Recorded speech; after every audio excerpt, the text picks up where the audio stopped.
En février 2021, c'est pas si vieux, un hacker a tenté de pirater un complexe de traitement des eaux potables en Floride, aux USA. Le criminel a volontairement augmenté le niveau de produits chimiques potentiellement dangereux dans l'eau. Son but était de distribuer de l'eau contaminée aux habitants de tout l'État. Quanon, ça vous dit peut-être quelque chose.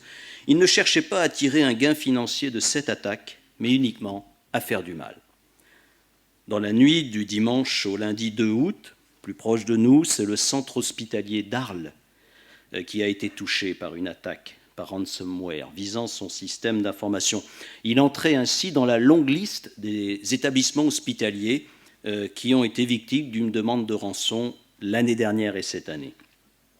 Aujourd'hui, les cyberattaques perturbent, voire neutralisent autant la gestion bureautique courante, les chaînes de production industrielle, on l'a vu avec Renault Sandouville le week-end dernier, que tout système connecté. Et les collectivités territoriales, pas plus que les entreprises et les organisations, Bernard Klenhoff nous l'a dit, ne sont aujourd'hui épargnées par ce fléau.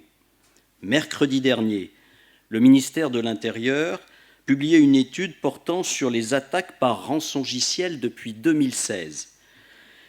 Si ces attaques augmentaient en moyenne de 3% par an jusqu'en 2019, elles ont explosé en 2020, plus de 32%. 85% de ces attaques ont touché des administrations publiques. Lorsqu'une cyberattaque réussit, que mon système d'information ne répond plus et que je suis dans l'incapacité d'agir, que dois-je faire?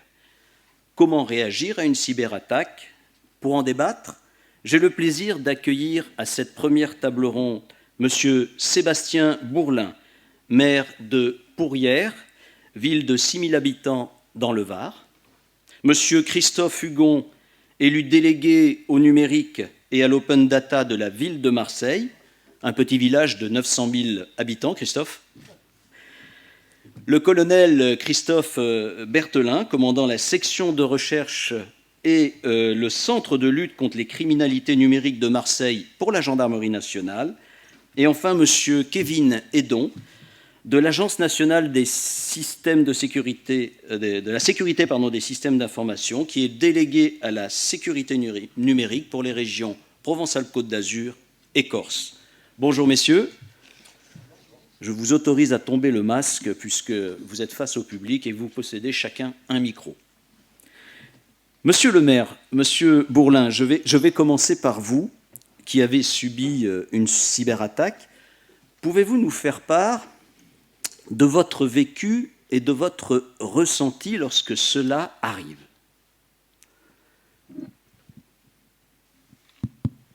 Oui, bonjour à toutes et à tous. Alors le vécu, l'attaque a eu lieu en fait dans la nuit du vendredi au samedi, donc 14 décembre 2018. Et le samedi matin, en fait, j'arrive à la mairie très tôt pour mes rendez-vous. Puis j'allume simplement mon ordinateur. Et puis, j'arrivais pas à l'allumer. Je vais voir mon personnel de l'état civil qui arrivait pour prendre ses fonctions. Il n'arrive pas non plus donc, à allumer son ordinateur et encore moins les applicatifs métiers. Donc on a la chance sur la commune de Pourrières d'avoir un informaticien en interne. Donc il était d'astreinte, donc je l'appelle et je lui demande donc de venir me rejoindre. Et donc il vient me rejoindre en milieu de matinée. Et on se dirige tous les deux vers le serveur de la mairie, puis on s'aperçoit tout simplement qu'on a été donc piraté après un premier diagnostic. On avait donc des messages inscrits, donc on était victime d'un ransomware, tout simplement. Enfin, tout simplement. Ça a été très compliqué. Et donc, tous nos serveurs étaient inexploitables, tous nos ordinateurs. Donc, on était au point zéro. Le soir même, c'est une anecdote, mais néanmoins, c'est pour vous montrer que la cyberattaque a également des conséquences psychologiques sur l'ensemble du personnel. C'était le jour où on faisait l'arbre de Noël et où on était en train de finaliser les payes. Donc, tout de suite, dans la matinée, se diffuse dans l'ensemble du personnel et des élus simplement en fait le fait que le personnel ne serait pas payé, Simplement le fait que s'il y avait un décès, on serait incapable de le traiter. Simplement aussi donc, de finir de préparer des mariages qui étaient programmés en fin d'année. Et également une comptabilité en fin d'année qui devenait obsolète et sur laquelle nous repartions en 1.0.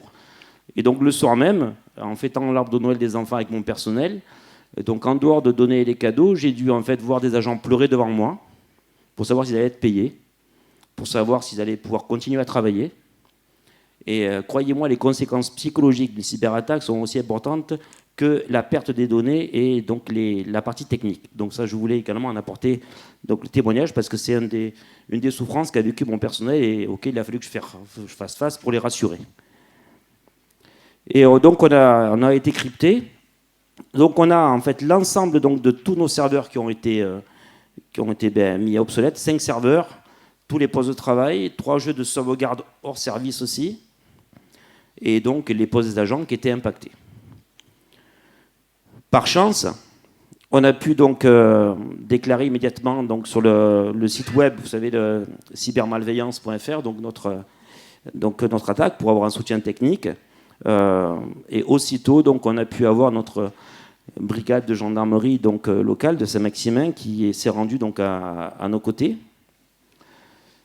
Et à travers donc, cette brigade de gendarmerie, donc, on a pu rentrer en contact avec la cellule départementale du Var, donc, qui est à La Valette et qui justement en fait, traite donc, cela. Donc, c'est la cellule de cybersécurité de la gendarmerie de Toulon-La Valette. Et donc 2 personnes sont venues donc, à nos côtés donc, le samedi.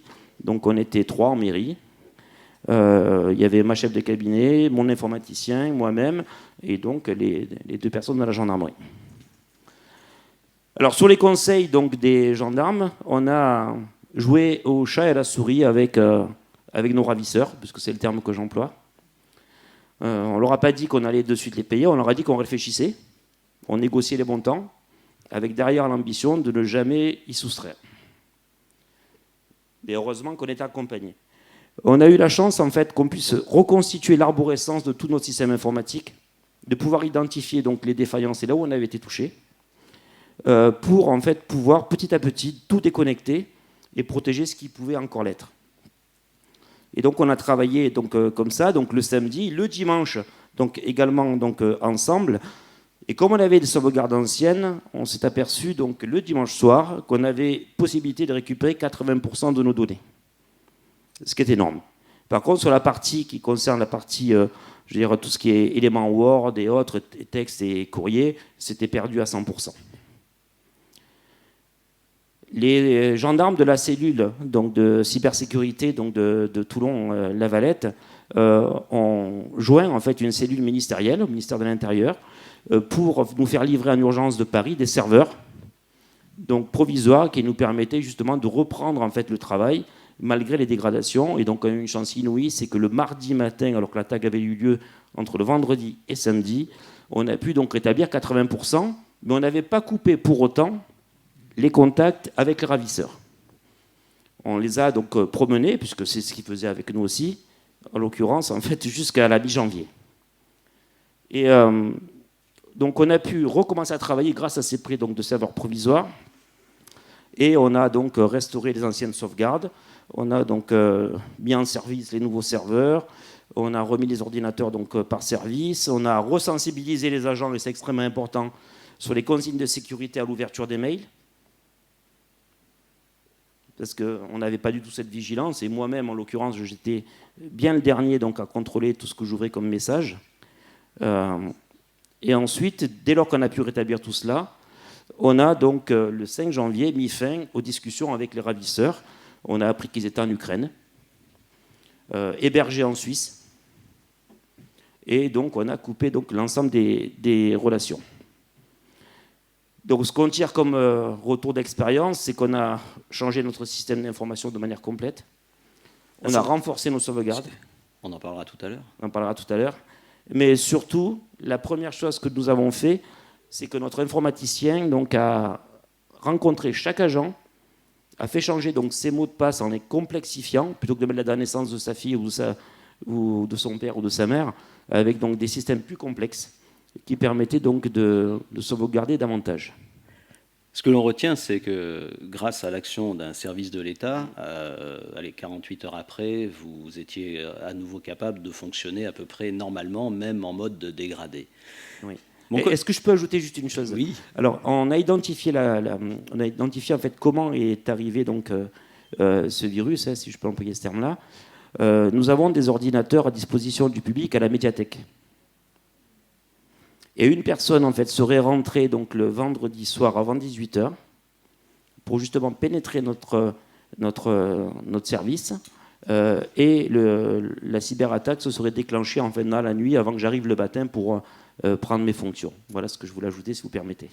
On va revenir dessus juste après, si vous voulez bien, monsieur le maire, parce que ça, c'est quelque chose d'important et vous nous direz comment. Mon colonel, nous avons entendu là, monsieur Bourlin, monsieur le maire, nous dire avoir fait appel à votre institution hein, pour l'aider dans l'urgence. La lutte contre la cybercriminalité, c'est un domaine assez loin des délinquants qui sont l'habitude de votre quotidien, historiquement. La gendarmerie s'est adaptée à cette nouvelle criminalité ? Par la force des choses. Bonjour à toutes et à tous. Merci Christophe. La numérisation de nos vies administratives, personnelles, a conduit à un accroissement systémique en fait, de la cybercriminalité, qui frappe donc autant les particuliers, on le voit, les collectivités territoriales, que les entreprises. Donc, en 2021, on est à plus 31% d'infractions cyber par rapport à aux 3 premiers trimestres de l'année 2020. Voilà. La grande majorité de ces infractions sont des escroqueries, bien entendu, avec une volonté, avec un appât du gain des auteurs, classiquement, infractions de masse.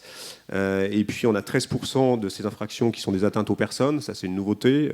La période sanitaire n'y est pas pour rien. On a une explosion notamment de différentes formes de complotistes et d'attaques contre les élus locaux, les professionnels de santé. Et puis on a 5% de ces infractions qui sont très techniques, qui sont des infractions, des atteintes au système de traitement automatisé des données.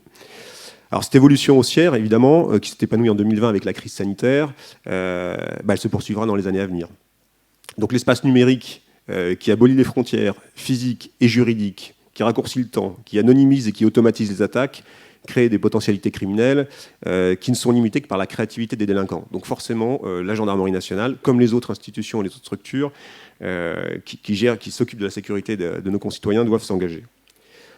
Alors, nous, la gendarmerie a décidé cette année de regrouper l'ensemble de ces services présents dans les différentes parties de l'institution. On a adapté notre dispositif. Alors, depuis la fin du siècle dernier, la gendarmerie avait accompagné la naissance puis la diffusion du numérique en adoptant ses process et ses outils. On avait créé notamment les premiers enquêteurs nouvelles technologies, les cyber-enquêteurs, il y a plus de 20 ans maintenant. Mais jusqu'ici, chaque grande famille de métiers au sein de notre institution gérait et organisait 5 composantes numériques. Prévention d'un côté, investigation de l'autre, expertise numérique. Et donc, on a décidé de créer un commandement de la gendarmerie pour le cyberespace. Donc on va appeler ici, entre nous, le ComCyber. Alors il est rattaché directement à notre directeur général. Et donc, l'idée, la vocation de ce ComCyber, c'est de placer toutes les unités de gendarmerie exerçant une mission dans le cyberespace sous une bannière de coordination unique, parfaitement identifiable, avec 4 missions principales, qui sont illustrées là, par l'expérience que vous décrivez, monsieur le maire.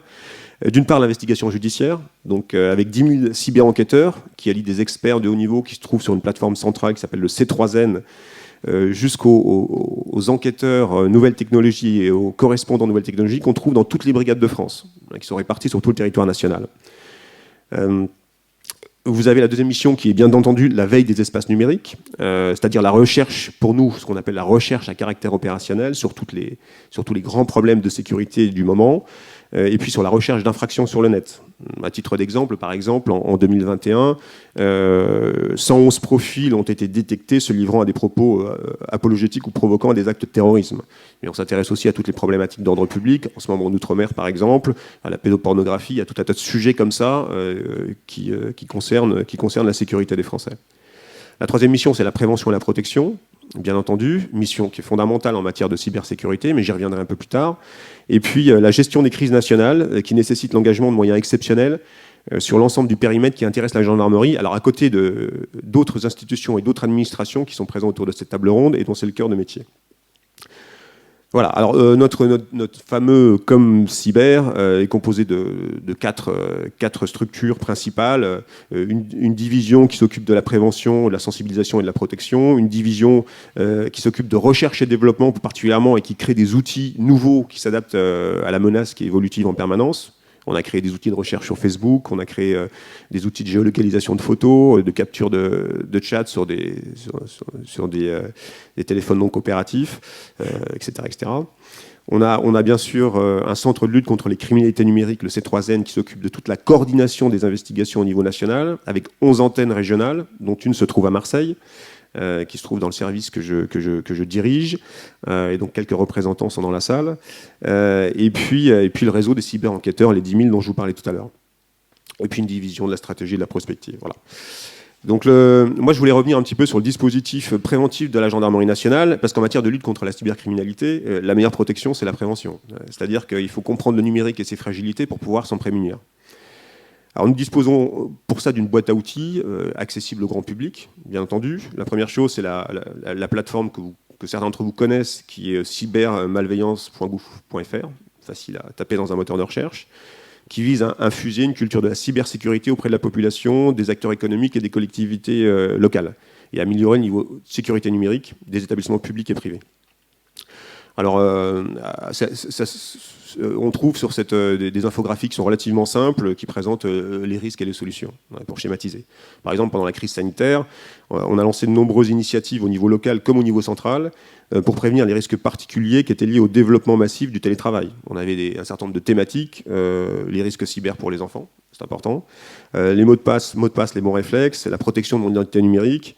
Voilà. Puis on s'est aussi adressé à des publics plus techniques, certains acteurs économiques, comme par exemple les banques, avec lesquels on échangeait quotidiennement sur les menaces de la semaine, voilà, au jour le jour. Alors pour nous, dans ce public-là, les collectivités locales de taille moyenne, les TPE, PME, vous le soulignez tout à l'heure, Monsieur le Président, constituent en fait la cible la plus vulnérable, et donc pour nous, la cible préventionnelle prioritaire. Alors je fais un petit bilan pour 2021. En matière de prévention, on a réalisé depuis le début de l'année 4534 opérations de sensibilisation auprès des élus et des collectivités locales. Voilà. Et donc ça nous continuons au quotidien. On a à peu près le même volume d'opérations auprès des entreprises, avec une part croissante du secteur de la santé. Et puis 335 000 opérations auprès de particuliers et de publics qui sont des publics fragiles.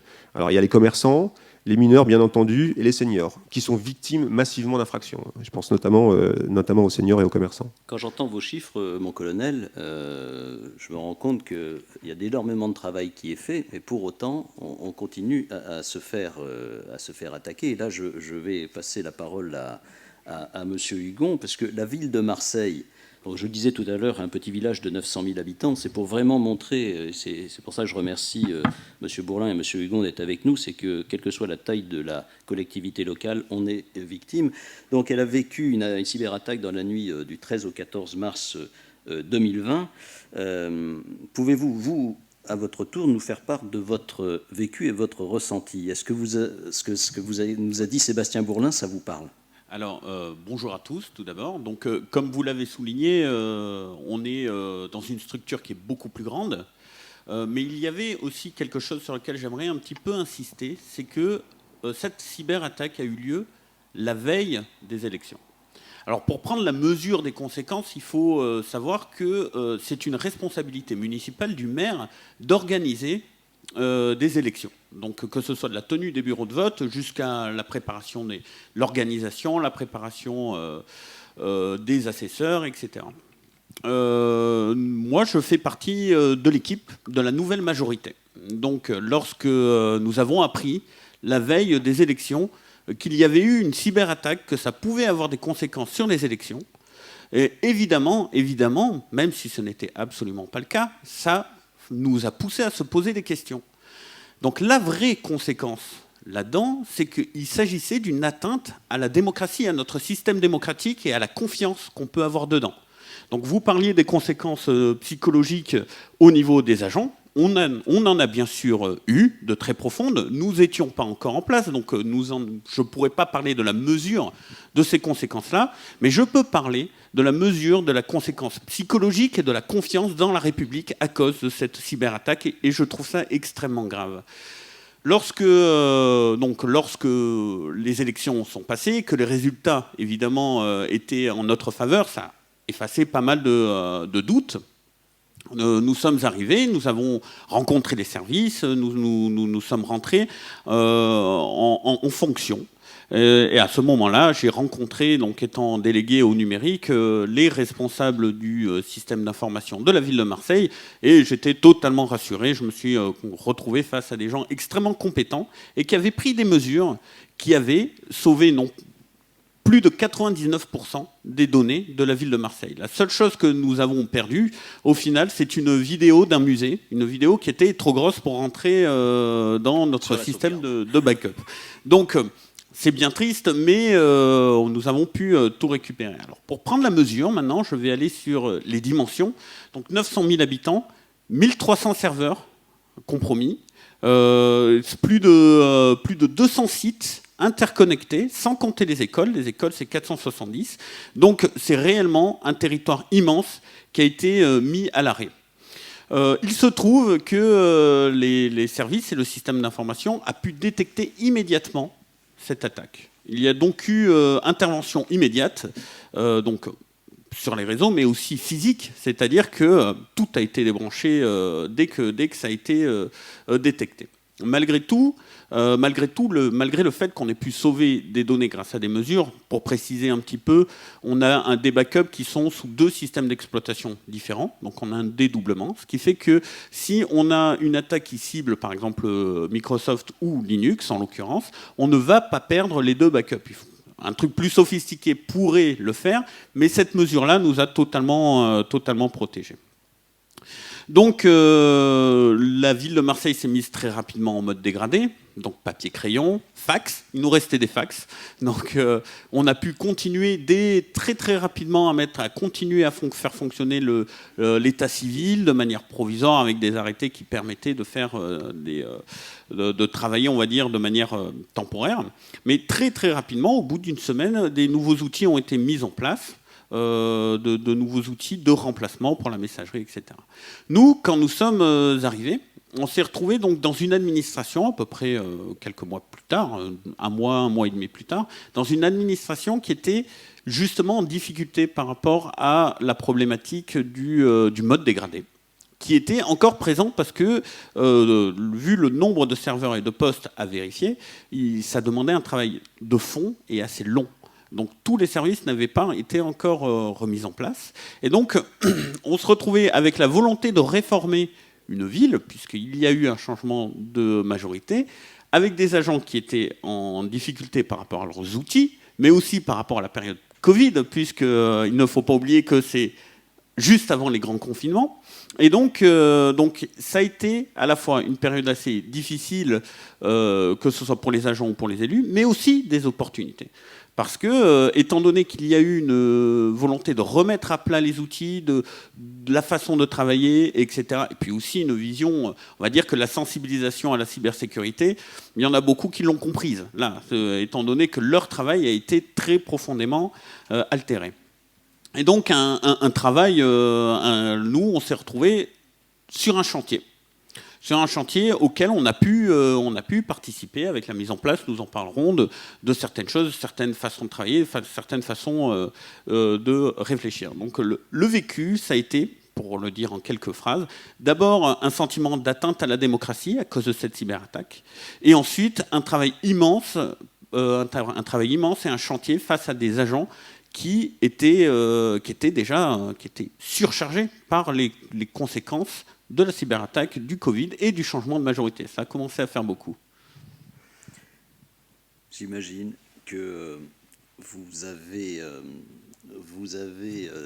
derrière repensé, mais ça nous en parlerons tout à l'heure.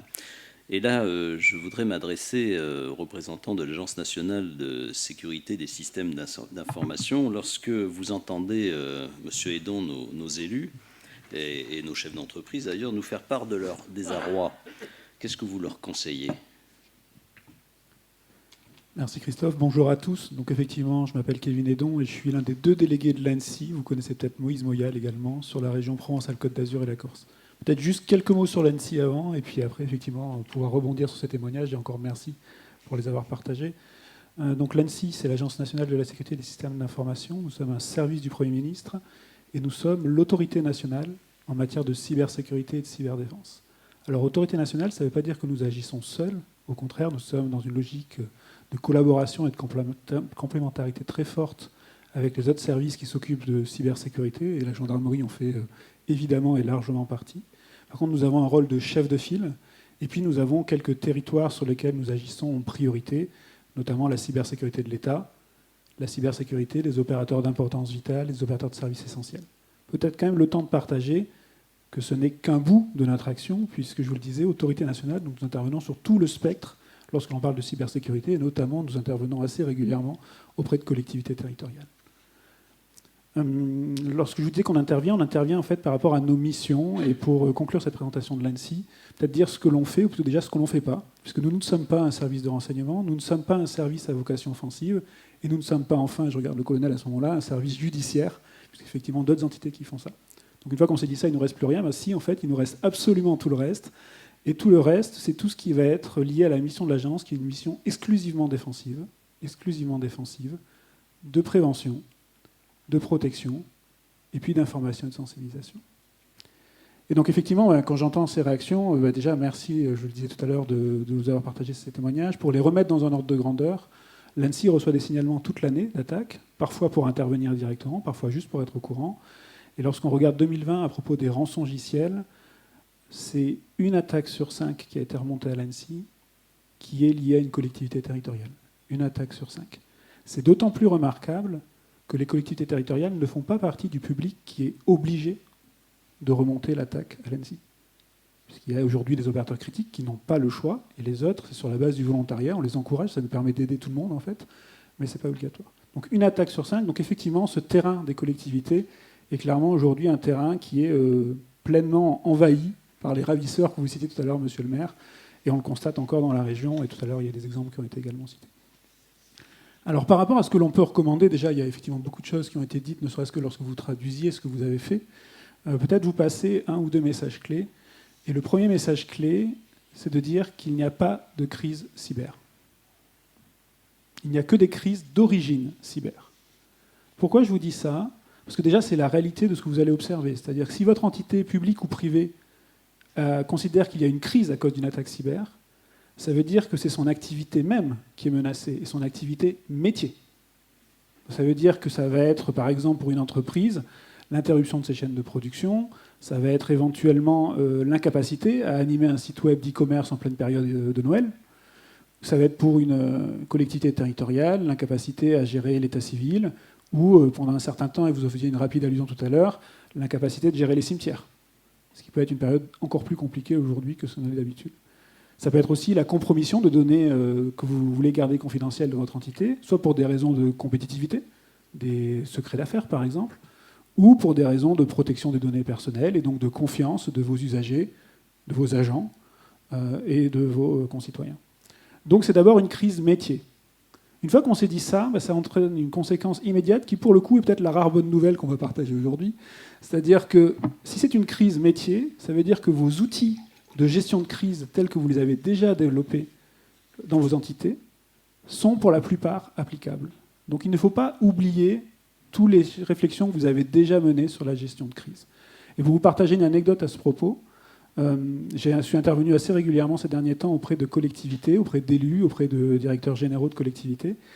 Et plusieurs fois, j'ai eu un cas assez similaire qui s'est produit, où dans ces réunions était invité notamment l'élu à la sécurité, la sécurité au sens physique. Et ils sont venus me voir plusieurs fois à la fin de la séance pour me dire assez gentiment que, en fait, ils étaient venus, ils ne savaient pas trop pourquoi. Ils avaient été invités là, mais wow, ils ne faisaient pas d'informatique, ils ne voyaient pas trop le rapport.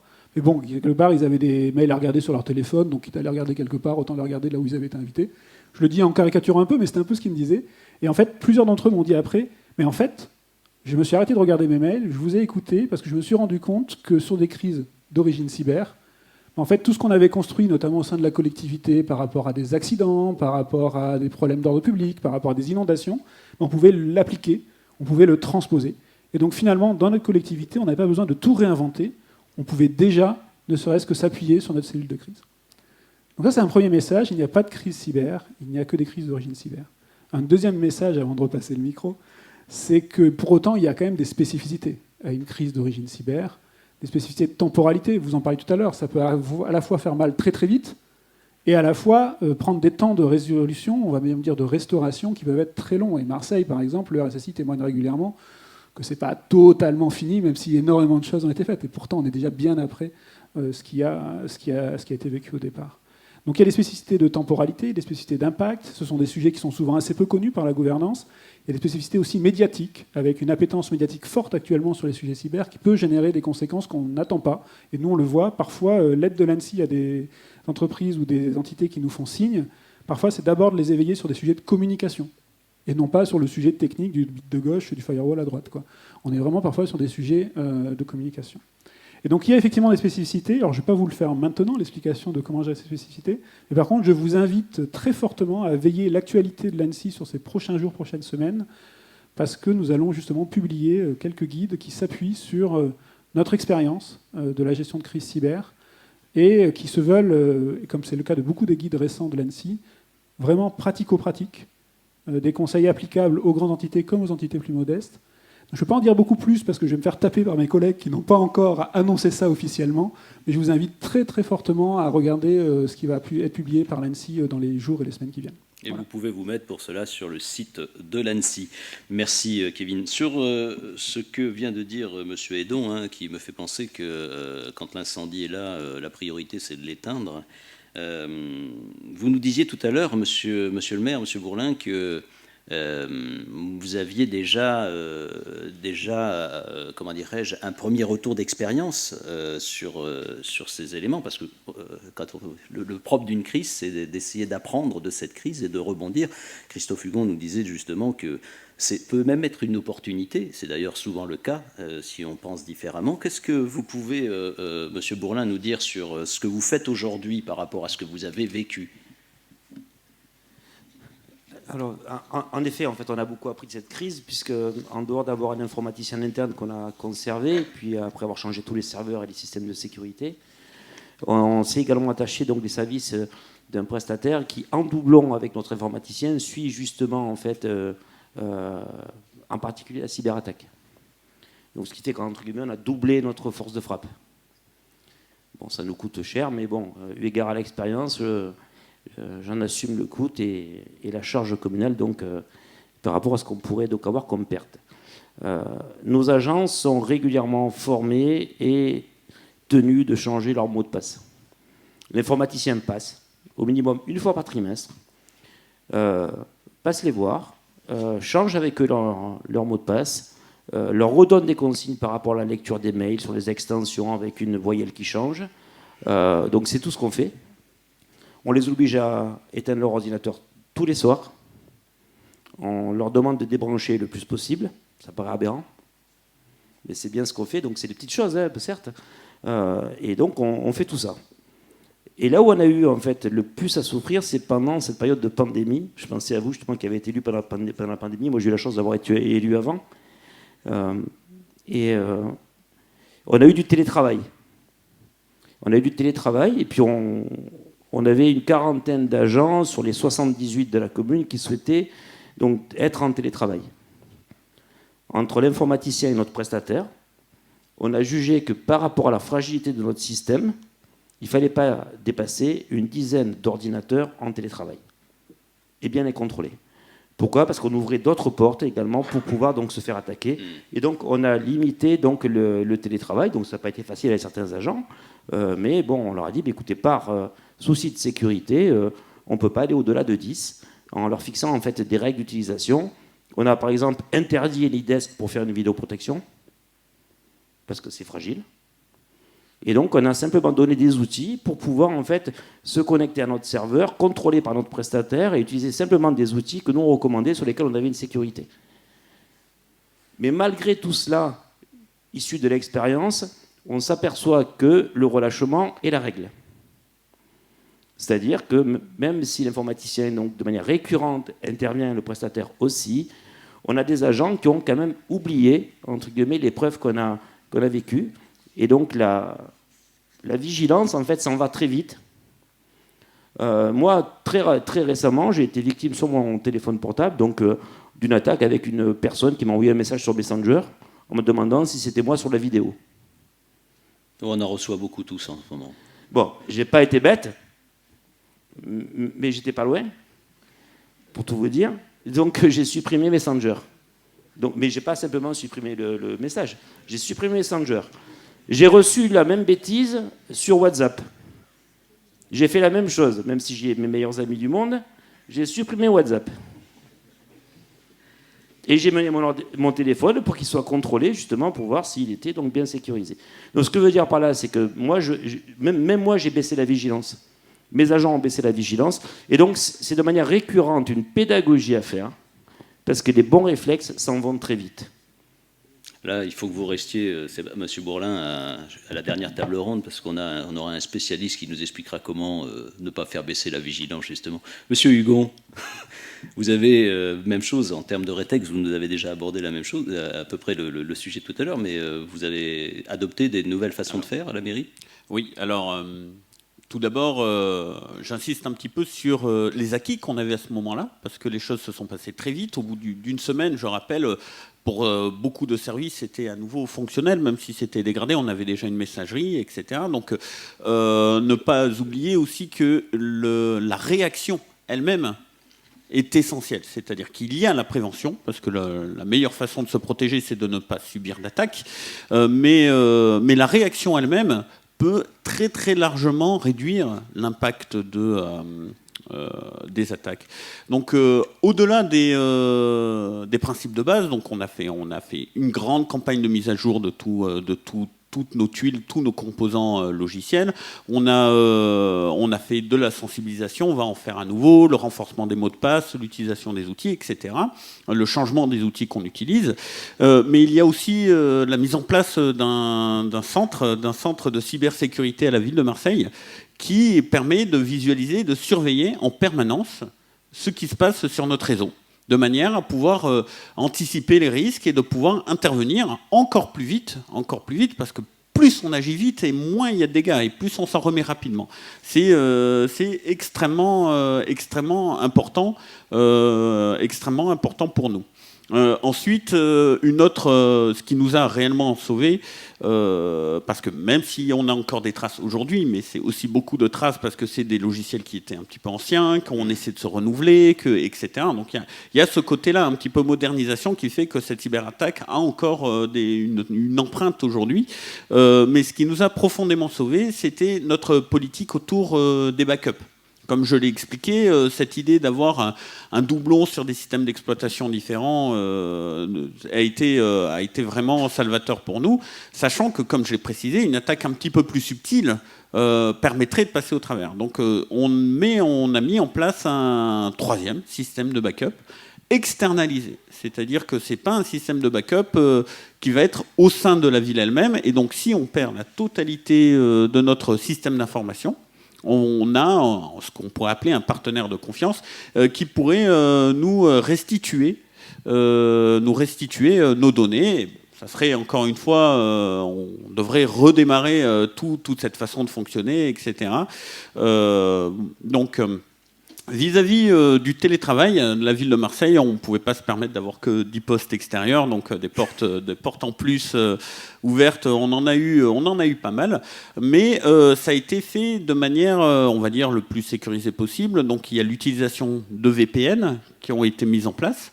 Ensuite, le réseau interne de la ville lui-même a été un petit peu plus sécurisé avec les postes. Lorsqu'on est dans le réseau de la ville, on ne peut pas aller n'importe où et faire n'importe quoi sur le web. On est obligé régulièrement de se reloguer, on est obligé régulièrement de se réidentifier. Donc ça réduit l'ergonomie, mais bon, je pense que la percussion de ce qui s'est passé dans l'esprit des gens, ils acceptent un petit peu plus facilement, un peu plus de sécurité. Et ensuite, il y a la segmentation de l'infrastructure. C'est-à-dire qu'on travaille beaucoup sur l'idée de, si un service est corrompu, L'objectif, c'est que ça ne soit que ce service qui reste compromis et que ça ne fasse pas tache d'huile quasiment instantanément, comme ce qui s'est passé justement la nuit du 14. Et donc essayer un petit peu d'isoler, de séparer chacun des services. Ça nous permettrait de mettre un état de crise focalisé sur une problématique. Donc il y a aussi l'amélioration du mode dégradé, parce que vous avez gagné du temps vis-à-vis de l'attaque, etc. C'est quelque chose qui peut être important dans certaines situations, être capable encore de travailler en mode dégradé. Donc il y a des process qui ont été mis en place, des réflexions qui ont été portées. Et enfin, il y a un élément technique qui est intéressant, c'est la mise en place de ce qui a été appelé un bastion. C'est-à-dire, l'objectif, pour ne pas aller trop dans le technique, c'est d'avoir de l'administration réseau plus fine. C'est-à-dire que les personnes qui ont besoin d'accéder à un niveau d'administration sur certaines infras ou sur certaines interventions, certains utilisateurs, etc., ne sont limités qu'à ces droits-là. C'est-à-dire qu'on réduire au très grand maximum les droits administrateurs, on va dire, maximum, les interventions en route, etc., tout le limiter au maximum. Donc c'est un petit peu tous ces éléments-là mis ensemble qui ont été mis en place à la ville de Marseille et qui seront accompagnés justement par la sensibilisation, parce qu'effectivement la vigilance c'est quelque chose qui baisse régulièrement. Donc il y a un côté où on est un peu obligé de contraindre les gens, c'est-à-dire refuser les mots de passe trop simples, ne pas pouvoir accéder aux outils de la ville sans passer par le VPN. Il y a ergonomiquement au niveau de ce qu'on peut faire avec les postes de travail, c'est réduit, on ne peut pas installer ce qu'on veut, ce ne sont plus des postes comme les postes à la maison, ça n'a jamais vraiment été, mais alors là par contre ça n'a vraiment plus rien à voir. Et donc là, ne pas louper le côté humain et un peu cognitif qu'il y a derrière, donc la baisse de vigilance, la sensibilisation, l'information, la transparence, et essayer de faire en sorte que les agents gardent de cette expérience une volonté réellement de conserver la cybersécurité au sein de leur outil. Parce que très très souvent, malheureusement, le point faible dans un système d'information, c'est l'utilisateur, quel qu'il soit en plus. Très souvent, et là, je bois du petit lait, parce que tous les deux, vous me préparez ma table ronde numéro 3, parce que c'est le problème que vous rencontrez en tant qu'élu, comme chef d'entreprise, c'est comment faire des piqûres de rappel pour que la piqûre de rappel, et je ne parle pas de Covid-19, on est d'accord, je parle vraiment de sensibilisation cyber, comment est-ce que faire pour que ça soit librement accepté, même quelque chose qui devient natif, c'est pas simple. Monsieur Hédon, les mesures évoquées là, par nos deux élus sont importantes, on voit bien qu'il y a eu un rétex et une prise de conscience, et vous semble-t-elle exhaustive? Auriez-vous d'autres pistes et conseils à prodiguer? Je crois que la réponse est dans la question. Peut-être juste partager avec vous quelque chose qui m'a marqué. Il n'y a pas si longtemps que ça. C'était à Toulon et c'était avec justement votre RSSI. On était présent sur un événement. Et il y a un RSSI d'une autre collectivité dans la salle qui s'est exprimé en disant qu'ils avaient vécu une attaque et qu'ils l'avaient vécu comme un échec. Il s'est dit, j'ai loupé. Vous parliez tout à l'heure d'impact psychologique. J'ai loupé ce qu'il fallait faire. J'étais pas là au rendez-vous. Et ce qui est si intéressant, c'est qu'à ce moment-là, d'autres ont réagi un peu pareil que lui. Je voyais des hochements de tête dans la salle. Et je pense que là, il y a un point auquel il faut que l'on veille, qui est que pendant trop longtemps, je pense, on a cru que le rôle du DSI, RSSI, informaticien, directeur sécurité, CISO, c'était d'éviter que l'attaque ait lieu. Et effectivement, on est d'accord. La prévention, c'est fondamental. Le fait d'appliquer des règles d'hygiène, que ce soit, alors là, juste pour donner 2 pointeurs rapides, ne réinventez pas la roue. Si vous êtes une TPE, PME, voire une ETI, vous avez notamment, alors la gendarmerie a fait des choses, Cybermalliance a fait des choses aussi, mais l'ANSSI a publié notamment un guide à destination des PME, TPE, qui est extrêmement récent et qui est particulièrement applicable, avec des conseils hyper adaptés à ce type d'entité. Si vous êtes un peu plus ambitieux, avec des systèmes d'information plus complexes, vous avez les 42 règles d'hygiène de l'ANSSI, qui vraiment vous permettent d'avoir un référentiel. Est-ce que vous allez faire 42 sur 42 ? Pas forcément, mais au moins vous saurez ce que vous aurez fait et ce que vous n'aurez pas fait, et à chaque fois vous saurez le risque que vous prenez ou que vous ne prenez pas. Donc évidemment, la prévention est indispensable. J'ai mon grand patron qui dit souvent la meilleure défense, c'est la défense. Il a bien raison. Pour autant, je pense qu'il faut qu'on change d'état d'esprit par rapport à un point, c'est que le travail du RSSI, CISO, DSI, c'est évidemment d'éviter que ça arrive, mais c'est aussi d'être prêt au cas où ça arrive. Et donc finalement, je ne pense pas qu'on puisse juger un RSSI, un informaticien, sur le fait qu'il y ait eu une attaque. Bon, s'il y a une attaque tous les 3 jours, oui, vous pouvez le juger, je pense. Hein. Mais si une attaque réussie, j'entends. Parce que des attaques, il y en a toutes les microsecondes, hein, mais des attaques réussies, j'entends. Par contre, c'est aussi de voir à quel point l'entité est prête et préparée à faire face à un incident cyber et une crise d'origine cyber. Et ça, vous l'avez dit tout à l'heure, il y a plein d'actions possibles. Et je pense qu'il faut vraiment qu'on arrive à faire entrer maintenant que la prévention et la réaction font toutes les deux partie du métier d'un RSSI notamment, ou d'un DSI, et font aussi partie de ce sur quoi doit travailler la gouvernance de votre entité, qu'elle soit publique ou qu'elle soit privée. Et donc, ça veut dire qu'il faut se préparer. Il y a une phrase qui dit « l'avenir ne se prévoit pas, il se prépare ». Elle est totalement vraie dans la cyber, hein, c'est-à-dire que vous ne serez jamais attaqué comme vous l'avez prévu. Jamais. Jamais. Donc d'ailleurs, ça veut dire qu'il ne faut pas trop se préparer, parce que si vous vous préparez à la 10e demi-virgule pour aller être sûr que ça se passera comme ça, ben, manque de bol, vous serez à côté, et du coup, votre effort sera perdu, vous allez être désorienté. Mais quand même être préparé. Préparé, alors il y a des gens qui me disent « ouais, non, mais t'es gentil, un exercice de gestion de crise, on ne va pas couper tous les systèmes, de toute façon, déjà, si on arrive à le faire une fois tous les ans, c'est un miracle. En plus, ça va être annulé, parce que tu comprends bien, on aura autre chose à faire ce jour-là. » Ok, faites simple. Déjà, est-ce que j'ai un annuaire, papier, ou sur une clé, où je sais qui contacter ? En parlant de qui contacter, pour les entités qui ont des tailles plus modestes et qui n'ont pas d'équipe IT très élaborée, ce que vous disiez, monsieur le maire, est-ce que j'ai quelqu'un qui est capable de m'aider le jour où mon informaticien ne pourra pas faire tout seul ? Et il ne doit pas avoir ombrage de ça, il va au moins pas savoir faire. Est-ce que j'ai déjà identifié ce prestataire-là, qui peut être d'ailleurs labellisé ? Le groupement d'intérêt public ACIMA a mis en place un référentiel d'experts cyber qui est délivré par l'AFNOR, qui permet déjà de faire la différence entre l'informaticien qui vous vendait des claviers et des souris et qui d'un seul coup est devenu l'expert mondial en cybersécurité, ou pas. Donc label expert cyber, ça peut aider. Vous avez d'autres labels, évidemment les qualifications de l'ANSSI sur les prestataires de réponse à incidents de sécurité, le PRIS, et des choses comme ça. Donc effectivement, un annuaire déjà. Est-ce que j'ai un annuaire ? Est-ce que j'ai des contacts et des contacts tiers ? Est-ce que déjà on a pris le temps au sein de notre entité de se dire, s'il y a ça qui se passe, par exemple une attaque par rançongiciel, est-ce qu'on sait grosso modo ce qu'on doit faire chacun d'entre nous ? Et en fait, je ne vous dis pas de tout couper. Un jeu de rôle, c'est simple. Hein. Ok, on a prévu de faire ça. Et puis là, vous regardez la tête, si vous faites partie de la gouvernance de votre entité, vous regardez la tête de votre informaticien. Coupez le réseau. C'est joli dans une procédure ou dans un papier. Mais dans la vraie vie, ça veut dire quoi ? Un vrai informaticien, il vous dira que ça ne veut absolument rien dire. Et donc, qu'est-ce que ça veut dire ? Qui a le droit de prendre cette décision ? Qu'est-ce qu'on coupe en premier ? Qu'est-ce qu'on peut faire ? Des choses comme ça. Et ça, c'est des choses, vous n'avez pas besoin de tout couper. Vous n'avez pas besoin de faire un exercice mondial pour faire ça. Un jeu de rôle suffit. Et donc là, si je peux vous partager un pointeur aussi, là, pour le coup, celui-là, j'ai le droit d'en parler parce qu'il existe déjà. Je vous parlais tout à l'heure d'une série de guides sur la gestion de crise. Il y en a un qui existe déjà, c'est organiser un exercice de gestion de crise, qui a été publié par l'ANSSI il y a maintenant quelques mois. Moi, j'ai un passé de DSI, j'ai un passé de CISO. Je vous dis que ce guide-là, il est vraiment très pratique, très applicable, parce qu'il va justement vous pointer ce qui peut vous aider, vous faire gagner du temps. Il va aussi vous dire les fausses bonnes idées. Alors, le truc où on se dit qu'on a tout compris, puis en fait, si vous faites ça comme ça, vous allez perdre un temps fou, ça ne va pas vous apporter beaucoup de valeur. Donc là, vous avez aussi un pointeur dans la série des guides qui vont publier. Il y en a un qui est arrivé déjà, qui est organisé une gestion de crise cyber. Donc voilà, vous ne pouvez pas tout prévoir, mais vous pouvez vous préparer. C'est vrai pour le RSSI, c'est vrai pour le DSI. C'est aussi vrai pour vous si vous êtes dirigeant d'entreprise. Acceptez qu'il risque d'y avoir des attaques. Et donc, incluez dans votre travail, à vous, de se préparer à qu'est-ce qui se passe lorsqu'il y a une attaque.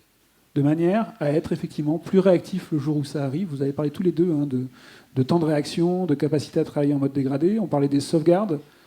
Sans rentrer trop dans le détail, puisque l'ANSSI ne parle jamais pour les victimes, mais on a vécu une situation dans la région où on ne comprenait pas pourquoi une victime avait très envie de payer la rançon. Ce qu'on ne recommande pas, je vais vous dire pourquoi, juste après pour conclure. Et en fait, on s'est rendu compte que c'est le prestataire qui l'a poussé très fort, parce que ce qu'il ne lui avait pas dit, le prestataire, c'est qu'il n'arrivait pas à restaurer les sauvegardes. Donc, testez vos sauvegardes. Et testez vos prestataires. Ou demandez à vos prestataires de tester vos sauvegardes, en effet. Dernier point, si tu permets, Christophe, sur la partie payer les rançons. Parce qu'effectivement, on peut croire que c'est la solution de facilité qui coûte parfois cher, mais parfois pas si cher que ça, parce qu'ils sont assez bons pour trouver le bon montant qui vous fait hésiter. C'est pas celui trop gros, c'est pas celui trop petit. C'est de la négociation. Donc déjà, évidemment, il y a un problème sur le fait de payer un criminel qui vient de vous estorquer de l'argent. On a déjà évidemment un problème de principe sur lequel je vais passer vite, mais qui reste fondamental, puisque vous financez finalement ce qui vous fait mal. Pour autant, au-delà du problème de principe, et pour essayer de vous convaincre peut-être davantage, c'est vraiment, on parlait tout à l'heure de fausse bonne idée, c'est une fausse bonne idée. Déjà parce que si vous acceptez de payer 50 000, rien ne vous dit qu'il ne va pas vous demander 100 000 juste après. Mais c'est le principe même du corbeau, hein. C'est le principe même du chantage. Et vous allez vous plaindre à qui? Vous étiez prêt à payer 50, il vous demande 50 de plus, vous faites quoi? Premièrement. Deuxièmement, même s'il accepte le montant que vous avez payé, qu'il veut bien vous aider, mais en fait, l'expérience nous montre que dans beaucoup de cas, ça ne marche pas. Soit parce que finalement, il n'y arrive pas. Typiquement, il y a des bases de données, elles sont compromises, et elles sont corrompues, vous n'arriverez plus à les restaurer. Ou parce que, de toute façon, il n'a pas prévu de le faire. Et puis surtout, et ça on l'a aussi vécu lors des victimes qu'on accompagne, vous connaissez la phrase « si vous avez dit oui une fois », en fait, ce dont on se rend compte, c'est quelqu'un qui a payé une rançon, et ben, il est tagué comme bon client. Il est tagué comme bon client par celui qui vous a attaqué, mais on l'a dit tout à l'heure, tout se commercialise sur le net. C'est du business. Et le fait de savoir que quelqu'un a payé, potentiellement, ça va inviter le prochain à également venir vous voir. Et nous, on a eu un cas, notamment, d'une victime qui nous a fait signe, et on a compris, après avoir creusé un petit peu, que c'était la 3e fois qu'elle se faisait attaquer en l'espace de 6 mois. Première fois, elle avait rien dit, elle avait payé, ça a à peu près marché, pas trop, mais un peu quand même. Deuxième fois, elle a essayé. Troisième fois, elle a dit, on en a eu marre. Elle s'est dit qu'elle allait faire quelque chose. Donc là, c'est probablement le cas caricatural. Mais gardez à l'esprit que c'est vraiment, au-delà même des questions de principe qui devraient quand même nous interpeller tous, c'est une très fausse bonne idée que de payer une rançon, et on vous le recommande absolument pas, on vous recommande de ne surtout pas le faire. D'ailleurs, dans plusieurs États dans le monde, il commence à y avoir des réflexions de type est-ce qu'on l'associe à des financements du terrorisme ou pas? Et la représentation parlementaire française commence aussi à réfléchir à ce sujet-là. Voilà ce que je voulais partager avec vous. Merci Kevin. Je voudrais, Monsieur Blair, je vais passer la parole au colonel Herbelin qui va nous conclure en 3 minutes parce qu'on a parlé de réaction immédiate, on a parlé de remédiation. Derrière, il y a quand même un temps judiciaire, vous le disiez vous-même, vos services sont là pour ça. Est-ce que vous pouvez en 3 minutes nous faire un petit focus là-dessus? En 3 minutes, alors je vais essayer.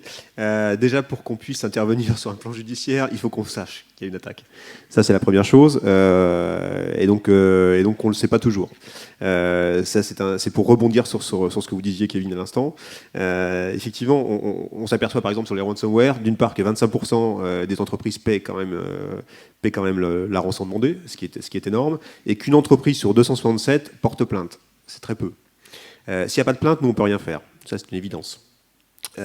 Et ensuite, s'il y a un dépôt de plainte, il faut que le dépôt de plainte soit très rapide après les faits, pour qu'on puisse intervenir et qu'on puisse notamment exploiter l'ensemble des éléments qu'on a exploités. Parce que pour nous, une attaque Internet, c'est une scène de crime numérique. Donc une scène de crime, ça se préserve.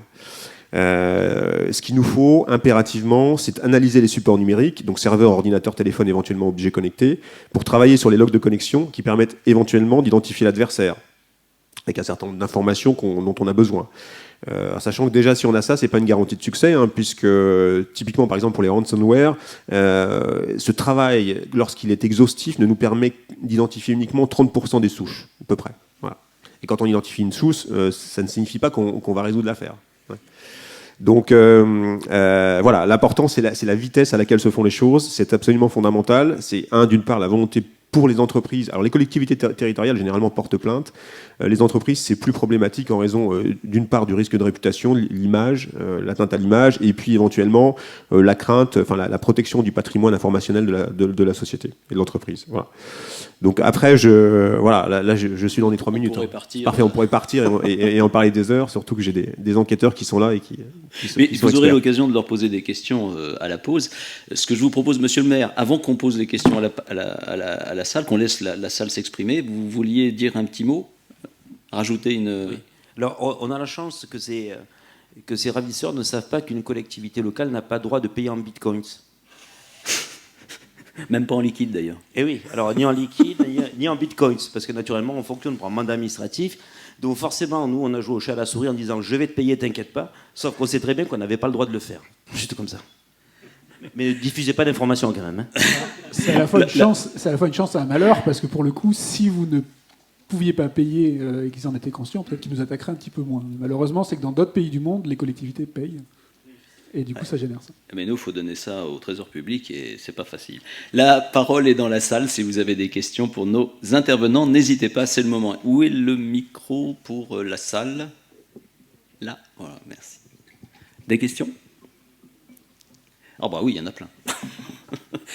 Le micro est là, donc n'hésitez pas à faire signe à notre Bonjour. hôtesse. Moi, je me pose juste une question, c'est qu'on parle de zéro confiance. On a des solutions, j'ai une grosse partie des solutions de mon groupe qui sont certifiées par l'ANSSI, et je m'étonne qu'on n'ait pas déjà mis ça en place auprès des mairies, des collectivités, et que ce soit déjà pas une étape préalable à tout ce dont on discute. Et quand je dis zéro confiance, c'est mettre en place des solutions d'authentification dynamique, de chiffrement, qui sont le propre des solutions que mon groupe propose. Mais je m'étonne qu'on arrive à ce que M. Bourlin a dit, c'est-à-dire qu'il a dû changer une partie de ses serveurs. Est-ce qu'on ne peut pas anticiper des événements comme ça en se préparant bien à l'avance? Là, oui, vas-y, allez-y Christophe. Alors, oui, il y a des solutions qui sont déployées. Alors, il ne faut pas oublier que les collectivités locales n'ont pas des moyens infinis. Ça, c'est l'une des contraintes qui est quand même assez forte. Donc, dans la commune de Marseille, justement, comme je vous ai expliqué, beaucoup de choses avaient été mises en place et nous ont protégés. Après, le fait que notre base de données soit encryptée, si ce qui est l'attaque se prend vraiment à la racine, etc., peu importe ce qu'il y a sur les disques, ça se passera de toute manière. Et j'imagine, vous pourrez, je pense, le dire vous-même, que pour des collectivités locales plus petites, il y a un effet de pragmatisme qui doit être mis en place, c'est-à-dire réussir à trouver l'équilibre entre la sécurité et la contrainte financière ou contrainte de travail. Donc, si vous voulez compléter. Je rejoins exactement ce que dit Christophe. Dans une commune de petite taille ou de taille moyenne comme la mienne, à 6 000 habitants, déjà, il faut se mettre dans l'idée que le jour où j'ai recruté un informaticien, on m'a dit « mais ce mec est fou ». Parce que ce n'est pas la culture des collectivités locales, en l'occurrence les plus petites, puisque bon, c'est mon cas, donc d'avoir en interne, justement, en fait, un responsable informatique. Souvent, mes agents me disaient « mais qu'est-ce qu'il fout de la journée ?» Ne voyant pas, en fait, le travail qui était le sien. Ils ont commencé à le reconnaître le jour où on a subi l'attaque, il a fallu, en fait, qu'ils réparent et qu'ils leur permettent de retravailler. C'est là où ils ont compris l'utilité.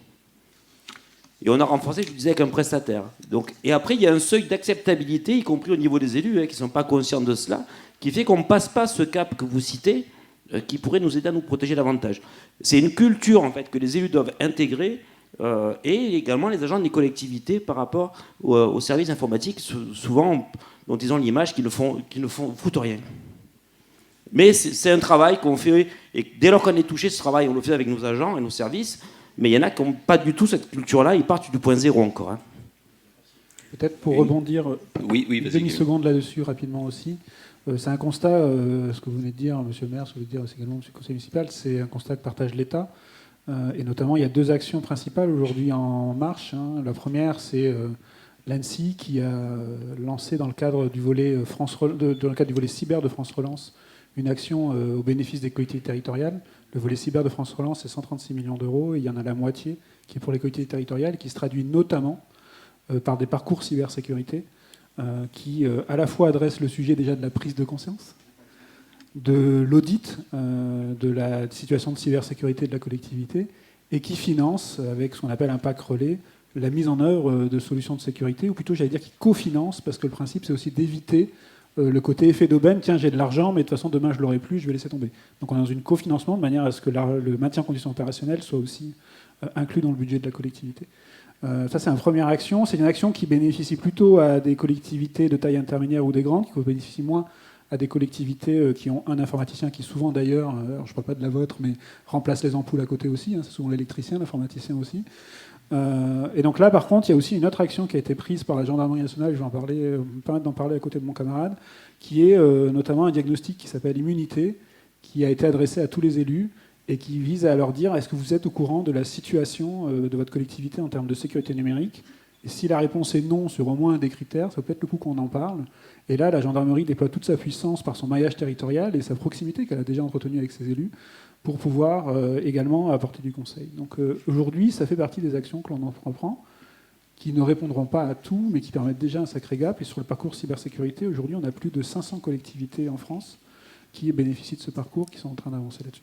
Sachant que je complète ce que Christophe Herbelin va nous dire, c'est que la gendarmerie met le pied à l'étrier. mais elle ne fait pas le boulot. Le boulot, c'est les entreprises spécialisées de cyber qui le font. Et c'est pour ça que cybermalveillance.gouv.fr est justement là pour ça. C'est la gendarmerie diffuse la bonne information où trouver la personne compétente pour le faire. Donc ça, pour le coup, il ne faut pas hésiter. Deuxième question. Oui, bonjour, donc Bruno Bernard, société NeoWave. Donc nous, on est spécialiste dans l'authentification forte. Donc c'est juste une anecdote que je vais donner et qui va abonder dans ce qui vient d'être dit. On a fait un pilote d'authentification forte sur nos collectivités, très grande métropole, la deuxième de France. Hein, donc je ne cite pas de nom. Et en fait, le pilote a donné des bons résultats, parce que c'est des choses qui ont été amené des améliorations au niveau de l'IT. Mais en termes de protection, ça a remplacé les mots de passe, toutes les vulnérabilités dont on a parlé là. Et puis, alors qu'est-ce qu'on fait après le pilote? On n'a pas le budget, donc on ne fait pas le projet. Voilà. Donc aujourd'hui, c'est quelque chose on est en pleine campagne électorale. Donc je pense que peut-être il y a des axes à réfléchir. Alors moi, je n'ai pas de solution, je peux juste faire des propositions, mais d'essayer d'inciter beaucoup plus les entreprises comme les collectivités d'aller vers la généralisation de ce type de solution. Alors je ne suis pas objectif, parce que je prêche pour ma paroisse, mais je le suis aussi parce que c'est la réalité des choses. Et on est là, et tout le monde qui va parler va dire à peu près la même chose. Et vous le verrez avec la deuxième table ronde, puisqu'on parlera vraiment de prévention et à la fois de technique. Hein. Il y en a pour tous les budgets et il y en a pour tous les moyens en fonction de comment on s'organise. Une autre question? Et on va peut-être terminer là-dessus. Oui, derrière vous. Voilà. Merci. Moi, je suis élu dans une commune de la métropole et j'ai effectivement inscrit notre commune dans le volet cybersécurité du plan France Relance. Donc, et j'en suis très heureux puisque, effectivement, c'est une aide très, très appréciable.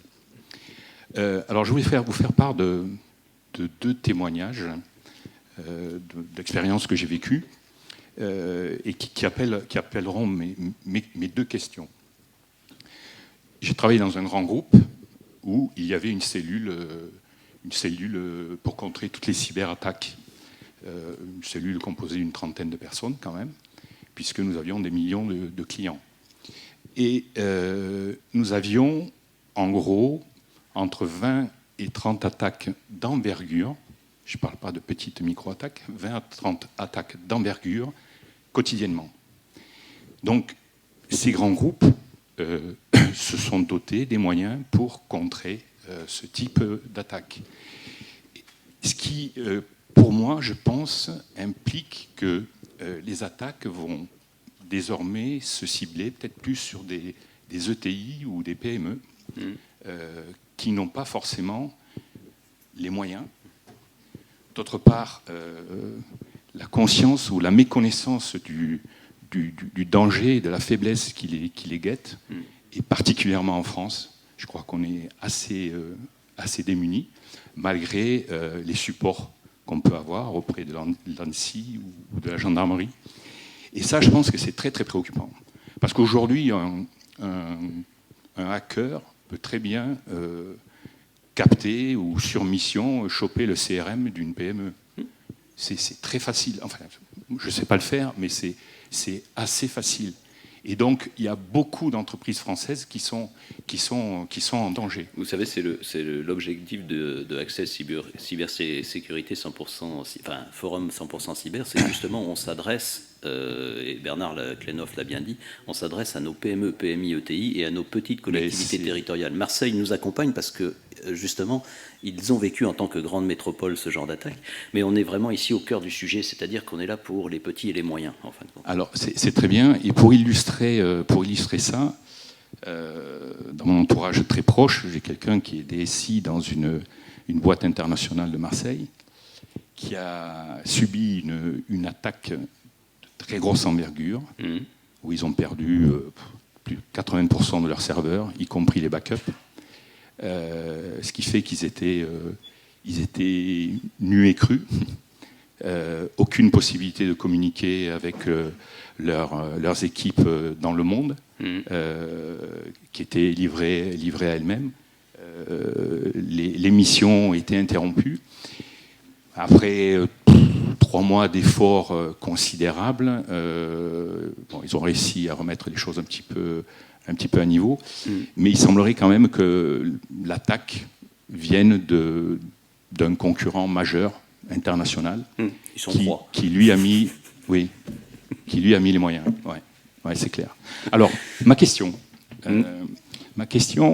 il semblerait aussi quand même qu'en France, il y a bon nombre d'entreprises qui ont des assurances pour des pertes d'exploitation.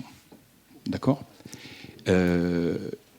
Et de fait, alors vous allez peut-être me contredire, mais je vais vous dire ce que je pense et ce que je perçois, c'est que la France fait aussi partie d'une cible un peu favorite des cyber hackers ou attaqueurs dans le monde, car nous avons ce système en France, ce système de protection, qui fait que bien souvent, les assureurs ont plutôt tendance à payer parce que ça leur revient moins cher que de remettre le coût de remise en état. Ça coûte moins cher de payer la rançon que de payer la remédiation, on Absolument. est d'accord. Mais là, je peux laisser peut-être Kevin parler, puisque Guillaume Poupard s'était exprimé là-dessus. Monsieur le maire, vous vouliez juste apporter une précision juste avant ? Par rapport à votre intervention, monsieur, sachez que aujourd'hui, les assureurs des collectivités locales proposent justement en fait l'assurance pour la cybercriminalité. D'ailleurs, moi, j'ai renouvelé mes contrats d'assurance le mois dernier, et en l'occurrence à travers AXA, puisqu'aujourd'hui il est choisi de manière légale. AXA m'a proposé le volet d'assurance cybercriminalité, qui n'était pas du tout en usage sur la commune qui est la mienne depuis 25 ans. Voilà. Peut-être plusieurs éléments. On va d'abord parler d'assurance, puis après je crois qu'on sera deux à répondre sur la partie PME et TPE. Par contre, je vous demanderai de faire court, messieurs. Ouais, ça va. Assurance, il y a plusieurs manières de s'assurer. Il y a le fait de s'assurer par rapport à des pertes d'exploitation, par rapport à avoir éventuellement une gestion de crise qui vient vous accompagner, par rapport à une gestion de communication également. Et là, c'est tout à fait sain. Et effectivement, c'est un marché qui est en train de se construire, qui n'est pas évident d'ailleurs pour les assureurs. Ils en parleraient mieux que moi, mais c'est compliqué parce que c'est comme si vous imaginez que tout le monde peut avoir un incendie, mais que l'incendie va arriver très souvent. C'est compliqué à assurer. Ce côté-là est plutôt propre. Il faut juste le garder à l'esprit que c'est une assurance de risque résiduel, c'est-à-dire lorsqu'on estime que le risque qui reste à couvrir est trop cher et que du coup, il vaut mieux le partager avec un tiers. Donc, c'est-à-dire que ça ne sert à rien de s'assurer si on a 0 mesure de sécurité. D'ailleurs, l'assureur va vous poser des questions qui fait que la franchise ne va plus du tout vous donner envie de vous assurer à ce moment-là. Là où on a un problème, ou plutôt on avait un problème parce que c'est en train de se régler, c'est qu'effectivement, certains prestataires d'assurance ont commencé à assurer le paiement de la rançon. Ou vous parliez tout à l'heure du fait que ce n'était pas possible de payer, devenir des intermédiaires, que vous payez comme un service, et eux font le paiement en bitcoin derrière. Donc, du coup, ça passe beaucoup mieux dans les comptes. Ça a eu des problèmes. Et là, on a un problème vraiment très malsain, puisque ça veut dire qu'on est dans une situation où finalement un secteur d'économie se développe sur une action malveillante qu'on essaie d'éradiquer. Et là-dessus, tu as raison de le dire, Christophe, le directeur général de l'ANSSI, Guillaume Poupard, s'est exprimé très clairement sur le sujet, en disant que ça, c'était inacceptable, et qu'on était en train de creuser notre propre tombe, pour le dire, en faisant ça.